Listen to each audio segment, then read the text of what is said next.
This is part 3 of my Pokemon Sun and Moon competitive pre-look, so hopefully we can wrap up the rest of the Pokemon I haven't reviewed just yet. So the idea is we're going to be checking out Pokemon and seeing if they can be used competitively, even though we don't know the stats, which is a really big thing. But based off of some of the new moves and also abilities, we might be able to figure out if a Pokemon is good or not. So let's start off with Brionne. Now, I already talked about these starter Pokemon in my first part of this series, but Brionne kind of changes things up a bit. For the most part, looking at the starter Pokemon, it doesn't seem like they're going to have like crazy new stats or any kind of ridiculous power in them. They're just going to be pretty standard starters, and starters are feast or famine like that. They either get a really busted ability and become good, or they're not really too strong. However, Brionne, we might see that it gets a new ability. It could get the Dancer ability because read this bio right here. It dances, and then it dances, and then it dances from humans, then it dances, Dance Revolution. Okay, there we go, Brionne. I'm calling it right now. I'm just going to say it's going to get the hidden ability Dancer, which could do a lot of cool things. And it's also like the most creative thing that Game Freak has done, because we have Oricorio. It's going to be getting the Dancer ability, a new ability in the 7th generation, and it doesn't seem like anything else would get that ability. You just kind of slide it into the starter Pokemon. That is actually really cool. Also, there is some speculation that Brionne's final evolution could be a fairy type as well. Popplio gets Disarming Voice at level 7, I think, and it seems just strange that like as this evolution becomes a bit more feminine, as this becomes a bit more playful, that it could get the fairy typing. All speculation, but imagine a water fairy that gets a Dancer hidden ability. That is like the ultimate anti-dragon Pokemon. Also, as a water type Pokemon, even if it doesn't get fairy, it's still going to get Ice Beam, so there's a lot of good potential right there. But the idea is you switch in Brionne on Salamence, Dragonite, they go for Dragon Dance. Even though you're a special attacker, which also looks very likely for the Popplio evolution line, even if you're a special attacker, you gain speed, so you don't lose anything on the switch-in. You still outspeed them on the next turn, which means their Dragon Dance didn't do much. You one-shot them with an Ice Beam. GG right there. So Brionne could be usable off of that ability. I was thinking that maybe the starter evolution could get Drizzle, and that'd be really cool, but I like the Dancer ability more, especially after reading what goes on with Brionne. Next up, let's talk about Ash Greninja. This is a little tricky right here because Ash Greninja gets the Battle Bond ability. So it's not Protean, however, Battle Bond activates whenever you KO an opponent. Now, Greninja, I don't think is a strong Pokemon because it needs to get super effective hits. It needs to outspeed, it needs to get a super effective hit. If not, it's going to die to pretty much anything, very frail Pokemon, and that's kind of a problem right there. So we don't have Protean on this. Which means it's a water-type dark Pokemon that needs to KO something while only having like a 100 special attack. Or I don't remember Greninja's special attack, but it's not a super impressive amount. And then if it does get the KO, so it needs to be like a revenge Pokemon, you know, gets the finishing blow on an already weakened Pokemon, then it gets the form change, and then it still might not even be stronger than Protean Greninja unless it gets like 40 points in special attack, maybe 10 points in speed. That way it outspeeds 130 base speed Pokemon as well. And if it gets an insane form change, then you're still locked down to Water Dark Stab. So Greninja, what makes it really strong is like Grass Knot, Extra Sensory, Ice Beam, all these moves get stab, and then you can snowball off super effective hits off of that because it has a low special attack. So even if you give it a lot of points in special attack, it's going to be the same as the 50% boost on a Protean. So, could get a lot stronger unless you're like, you go form change and then you try to one-shot everything with a Life Orb Hydro Pump. That's a possibility. So, we can't really say much about Greninja. It could be just like a super volatile Pokemon. If it scores the KO, yeah, then it becomes strong. If it doesn't score the KO, now you have something that's weaker than Protean Greninja, which isn't that insane to begin with. So, that is Ash Greninja right there. Then we have Morello. This Pokemon could get absolutely terrifying because we know it gets Spore. So this could be a tanky Pokemon similar to a Mungus without Regenerator, but anytime we get a Pokemon with Spore, there's a lot of risk involved, a 100% sleep move. That's scary. Also, maybe Morello, it might flip it around. It could become a sweeper in some way. It might be a bit of a faster Pokemon that gets to throw out a Spore, you know, 85, 90 base speed, so it can anti-tank like a mofo. Also, the Grass Fairy typing, decent stab right there, still has Effect Spore, and I think it's going to come down to the hidden ability, because what makes a Mungus such a filthy Pokemon is that it has Regenerator. So you damage it, it switches out, and then it doesn't care. Also, you can give Black Sludge to a Mungus because it's a poison typing, so Morello will have to take up your leftover slot if it is a tanky Pokemon, because we are playing by official Pokemon rules right here with Item Clause. that could be really interesting. And then I was thinking, all right, let's directly compare this to Amoonguss. So we have Grass Poison right here, and we also have Grass Fairy. So Grass Fairy, 5 weaknesses, 1 4x weakness to poison. Oh, that's rough. But we have 6 resistances and the dragon immunity. So kind of balances. And then compared to Amoonguss with that Grass Poison, 4 weaknesses and 4 resistances. I don't think the quad resist to grass really counts. It's not like that important of something. Also, we still are resisting grass as the Morello. So we can tank up different things and put to sleep more. But poison, even though fairy type Pokemon are already common, which has made poison type moves a lot more common. You know, there's more Pokemon running just a random Sludge Bomb, more poison type Pokemon in general. So we are going to get absolutely slaughtered because of that 4x weakness by something that's actually pretty common nowadays. But we could potentially get a bit more opportunity than an Amoonguss. So Morello, any Pokemon that gets Spore, something to keep an eye on, might get really scary. Next up, we have Cutiefly. Now, the reason why Cutiefly could be terrifying is this looks like a Quiver Dance Pokemon, and it's also a bug fairy typing. So many fairy typings being introduced in Pokemon Sun and Moon so far, but you Quiver Dance once or twice, and then you have Draining Kiss, so you heal all your health back while doing a lot of damage, and then you get Stab on it, and you also have boosted special defense off the Quiver Dance. So looking at Cutiefly's evolution, this was in an official Pokemon trailer, we see one of the evolutions, so it might evolve twice. So if it's a 3rd stage Pokemon, gets good base stats, I'm thinking something Vivillon-like. You know, Vivillon Pokemon, fairy typing, Quiver Dance could still be very good, and this looks exactly like a Pokemon that would have Quiver Dance, especially if it does get an extra evolution on top of it. I like its cute little scarf. This is a nice little Pokemon right here, and it could be very good competitively. Has Shield Dust ability. We don't know its hidden ability. Like, a lot of this is going to come down to hidden abilities, even though we do know some abilities are good. Shield Dust can work, and then you set up, and then you have fun, and then you do work. Also, it talks about, like, auras and stuff, so if it also gets Aura Sphere, like, random Aura Sphere, Draining Kiss, and then Bug Buzz on top of Quiver Dance. Could be a really, really powerful Pokemon, as long as that Quiver Dance snowballs just right. Then, let's check out Crabrawler. So, here's why, like, a lot of the Pokemon that are after the Crabrawler on this list are Pokemon that I don't really know what to do with or talk about. They're just, like, standard Pokemon, and it's almost going to come down exclusively to stats, if they're going to be usable or not. Or we can also look at the design. You know, Crabrawler, it might be like a Kingler, just a fighting type Kingler, so it might be too slow to be usable. It does have Hyper Cutter, so it won't have to worry about losing anything on its attack stat. Or it could go with Iron Fist, so Stab, Drain Punch, bulk Pokemon with some coverage punching moves and maybe a Bullet Punch. It just, yeah, competitively it just seems like, it just feels like a fighting type Pokemon. It is a land crab, so it's not going to be a water type, which does make a lot of sense for its thing. Like, actually, crabs can drown if they are supposed to be land crabs, so we just have fighting crab Pokemon that wants to beat you up. I don't know if it's going to do anything exceptional compared to other Pokemon that we've already seen. Like, movesets, when you look at some Pokemon that aren't really used, they just have very bland movesets, and I feel that's what Crabrawler is going to end up with. And now we can look at Turtonator. Turtonator, nice Pokemon right here, gets Shell Trap. So Shell Trap is like counter, except it works in priority positive instead of priority negative.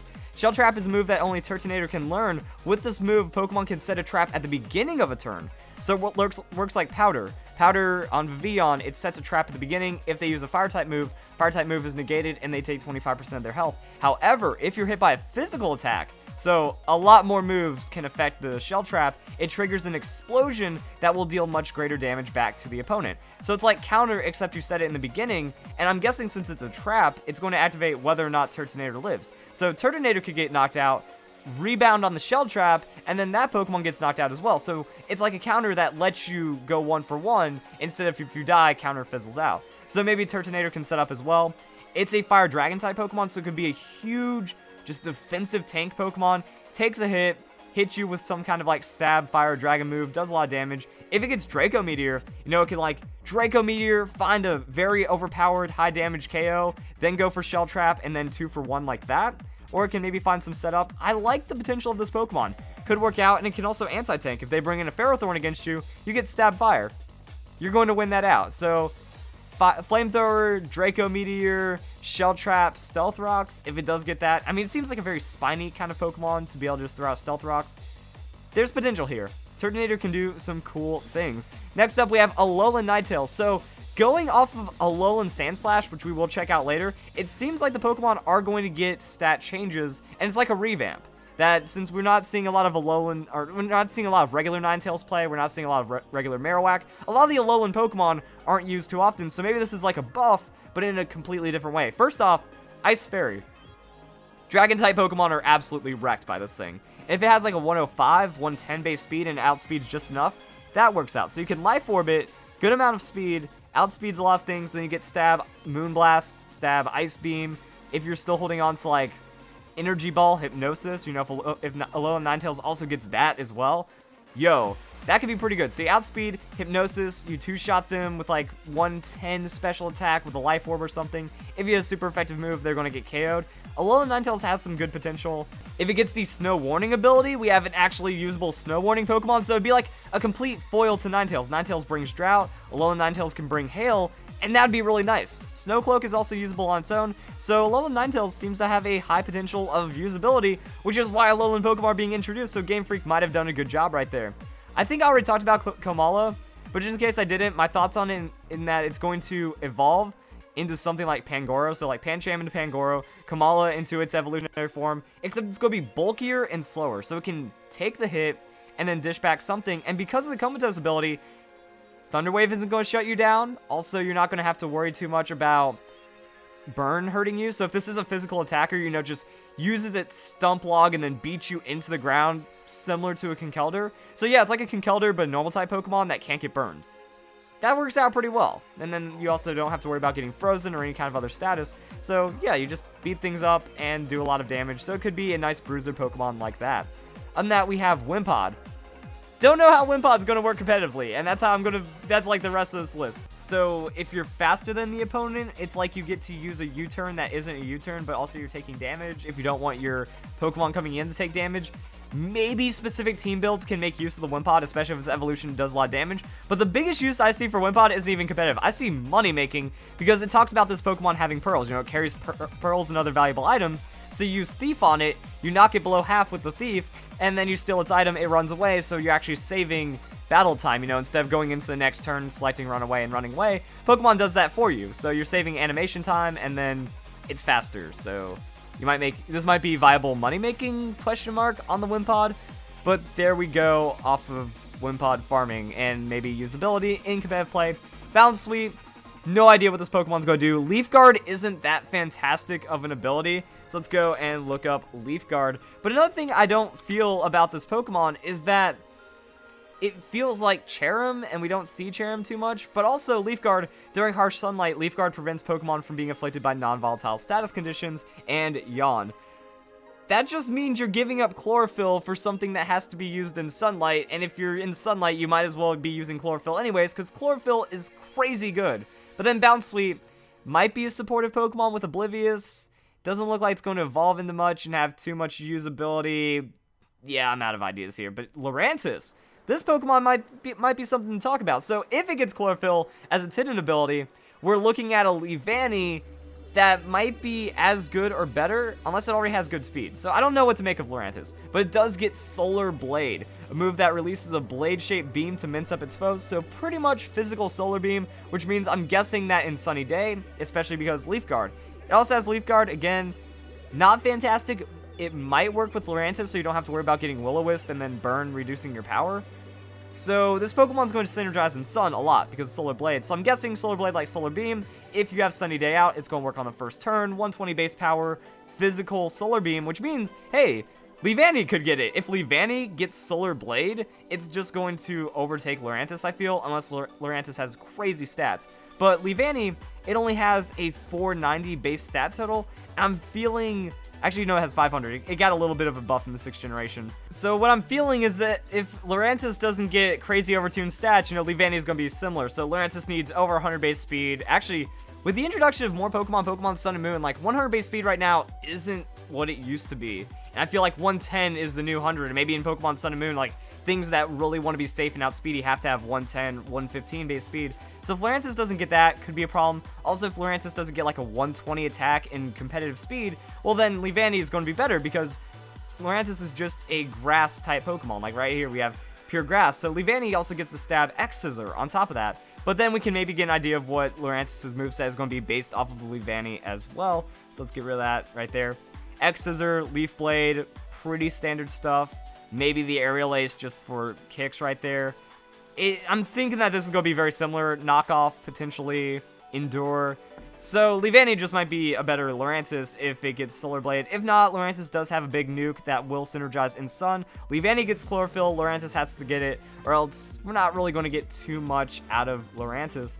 Next up, we have Alolan Sandslash. So right here, it says the weight of the ice makes it heavier and causes them to be slower. So if it's going to be a slower Pokemon compared to Sandslash, that means we're getting speed modifications, which means stat modifications. And also I'm thinking it might get the Avalugg treatment, in that the ice just makes it really tanky, so it could be a big defensive tank. Problem: Ice Steel has a lot of weaknesses. 4 times weak to fighting, 4 times weak to fire, still some other weaknesses like Earthquake and ground type moves. I don't know. Trying to make these Pokemon competitive with the Alolan form is a good idea, but it doesn't seem like Alolan Sandslash is going to get too much other use. Ice Steel, good dual typing. I mean, you knock out fairies, you knock out dragon type Pokemon. You also hit grass really well, and you don't have to worry about that too much because of the steel typing. So it might get a buff to attack, might lose speed, might gain defenses. It might just be like a tanky bruiser Pokemon. So if you're not getting hit by 4 times super effective moves, could work out pretty well. If not, it's kind of tough. Also just has Snow Cloak. So maybe there'd be like a Snow Rush ability. If Alolan Sandslash manages Snow Rush, actually wouldn't make a lot of sense because it's losing speed compared to Sandslash. Yeah, I don't know what to make of this guy at all. Pyukumuku. Fun Pokemon right here because of the Innards Out ability. No other Pokemon's had before. With the Innards Out ability, this Pokemon faints. It deals the same amount of damage equal to the hit points it had before it received the final blow. So it's better than Aftermath as long as Pyukumuku has more than a quarter of its hit points. So you could either play Pyukumuku as like just a crazy sacrifice Pokemon that takes a ton of damage, gets knocked out, and then it does like all of its health back to the opponent. Also, we don't know if like Pyukumuku is going to get an evolution. If it evolves, then maybe you try to play it as a super frail setup Pokemon. Hope they go for some kind of setup. You know, use Stealth Rocks. They do a lot of damage to you, and then now it's a 5v5 because, all right, they knock you out. You knock them back out off of the Innards Out ability, but you set up Stealth Rocks, so technically you're ahead. Also, it could just be a really good way of stopping the opponent's momentum. They have a mad sweeper Pokemon, you know, Mega Salamence to set up a ton of Dragon Dance. We also have Kangaskhan. It already has some power punches behind it. You know, they have a mad sweeper Pokemon. You just bring out Pyukumuku. It's like, well, you have to attack it, and then you're going to take way too much damage back because of the Innards Out ability. So it could just be like a nice Reef set Pokemon that doesn't get to do anything but be used for its ability. Also might get some Eviolite play. Maybe you can play it like pseudo tanky, like, all right, take a little bit of damage, and then convert to have Innards Out do extra after you've done something else. Pyukumuku is weird, but it might actually get some really fun play, and that's kind of cool. Next up, we have Alolan Executor. So it's a grass dragon Pokemon, has Frisk ability, so you kind of know what your opponent is up to. Also gets signature move of Dragon Hammer, and we've seen it use Wood Hammer in the trailers as well. So if it's a fast Pokemon, like 105 base speed, good amount of attack, it might just be a high base power beater Pokemon similar to Talonflame. Like Talonflame, it doesn't even have 90 base attack. It has like 83 base attack, and it can still one-shot things with a 120 base power Brave Bird. Alolan Executor, Wood Hammer, 120 base power, Dragon Hammer if it's like a 100, 110, 120 base power stab move. Pretty much Alolan Executor is just going to look for coverage, hit very high, crash itself, because that's kind of like what it says about Alolan Executor. You know, it uses its neck to hit things, yeah. This Pokemon excels at whipping its long neck to lash an attack with its hard heads, but that can sometimes be a weakness. So, crash damage, you know. Wood Hammer takes a lot of recoil, but does a lot of damage. So maybe Executor plays that way. You can maybe even Scarf it, get extra damage off of that. Hopefully it has like a 130 base attack if you're Scarfing it. Then just Wood Hammer everything down, Dragon Hammer everything down, go down to recoil eventually. But at least you did something as Alolan Executor. Could actually be very usable off of just high base power conversions. Next up, we have Wishiwashi. Don't know what to say about Wishiwashi. It has the schooling ability, which activates if you're a certain level, but then deactivates if you lose enough hit points, and we don't know how many more base power points it's going to be. I love the idea, like, Wishiwashi, we have a small little fish thing that looks all terrified and stuff, and then it schools up and becomes like a sea monster, and it might be very powerful because of that, but then if you lose that ability, you're pretty much boned because you're a tiny little fish. Don't really know what else to say about it. We don't have a lot of information as to how all of this works exactly. And then last up, Alolan Marowak. Lightning Rod, could work out, like if it is a special attacker, you know, Lightning Rod into Conversion. Also, Cursed Body is just a fun little ability right there. Fire Ghost typing. So pretty much it needs to have higher special attack than Chandelure, or it might not be useful because Chandelure is kind of on the fringe of viability. Also, if it's a really slow Pokemon, you know, take out a lot of speed, pour it into special attack or physical attack if it's meant to be a physical attacker. That could work out really well. Physical ghost type Pokemon are kind of few and far between. So Phantom Force, Fire Punch, signature move, fun stuff like that. Either that or it's just special attacker. You know, let it use Flamethrower, let it use Shadow Ball, give it that Trick Room, and then a high amount of special attack could be usable. Also, we know that Alolan Marowak gets a signature move. Fireballs are not that powerful, but tirelessly pursue the foe. So Fire type move, or maybe Ghost type. We don't know if these are like Spectral Fireballs or just Fire Fireballs. Either way, signature move looks like it's going to be Shockwave, Swift, Aerial Ace. Just a low base power move that ignores accuracy and evasion. So the idea is you can hit minimize Pokemon with this. I would like to see Marowak be viable, but tough call. Also, I love the idea. Like, Alolan Marowak is like one of the coolest designed Pokemon ever. One of the greatest callbacks to the first generation. It's Ghost type Marowak, and it wants Fiery Vengeance. So it needs to be usable. I want to see this thing in so many battles because that would be like the best thing to happen to it. So guys, enjoy the video. That is all that we have. It was an interesting video. The first two, I had a lot more to talk about, and I was like, well, I guess I can just do the Pokemon that I either don't care about. Like, I'm not a big fan of Crab Brawler, and I'm not really looking to see it used too much.